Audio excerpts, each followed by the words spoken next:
If you want 10 more hopefully helpful hints and tips, stay tuned.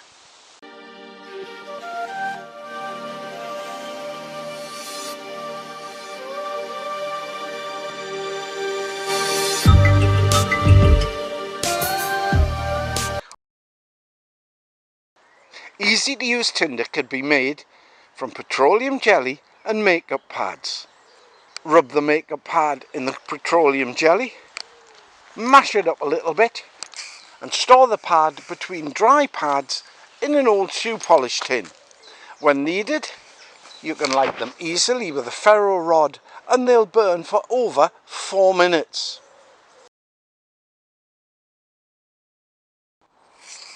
If your tent pegs won't hold in sand or snow, attach them crossways to the guy ropes and bury them. These sand and snow anchors are much more difficult to dislodge than thin tent pegs.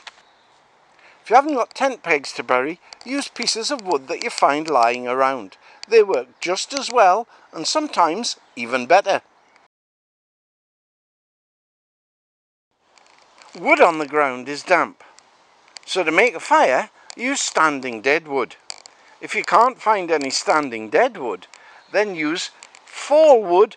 Find trees that have captured a whole load of small twigs and branches and use those for your fire. We had the builders in and had to turn the water off. Beforehand, we made sure we had plenty of bottled water and we collected water in a canister or two. This provided an opportunity to see exactly how much water we would need in a 72-hour period. Try it at home. Collect water and use only the collected water for 24 hours to see how much you actually need. Remember, long term you're going to need more as clothes get dirty and people need to have body washes. Your pet needs water too. Is your canteen cup big enough for your pet to drink out of in the field when there's no streams, no ponds and no muddy puddles? If you haven't got a dedicated bowl, you'd better have a second cup for you to use.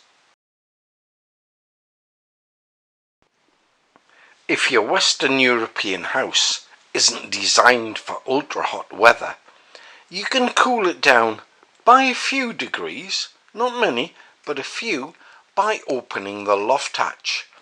This allows hot air to rise and be replaced with cooler air.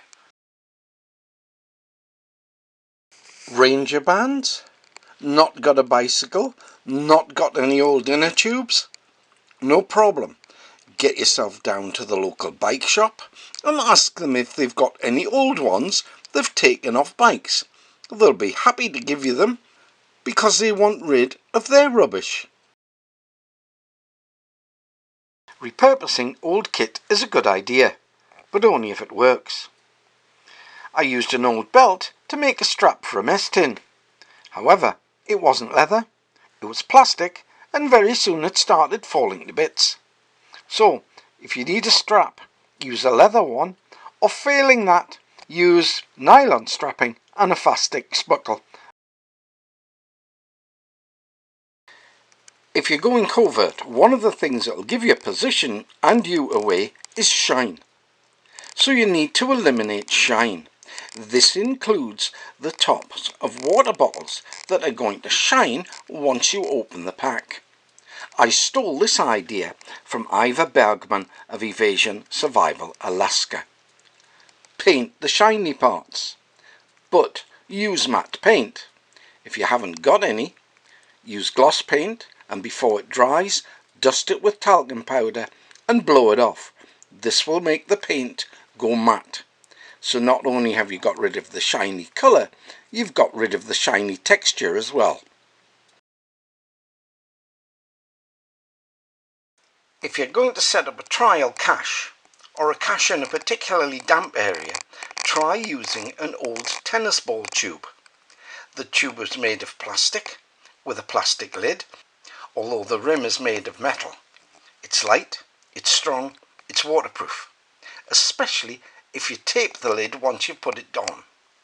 Bury it deep enough to be able to put it in, add a couple of inches of soil, put an old tin can on top, and then put some more earth down. This will help to fool metal detectors who are searching for your cash.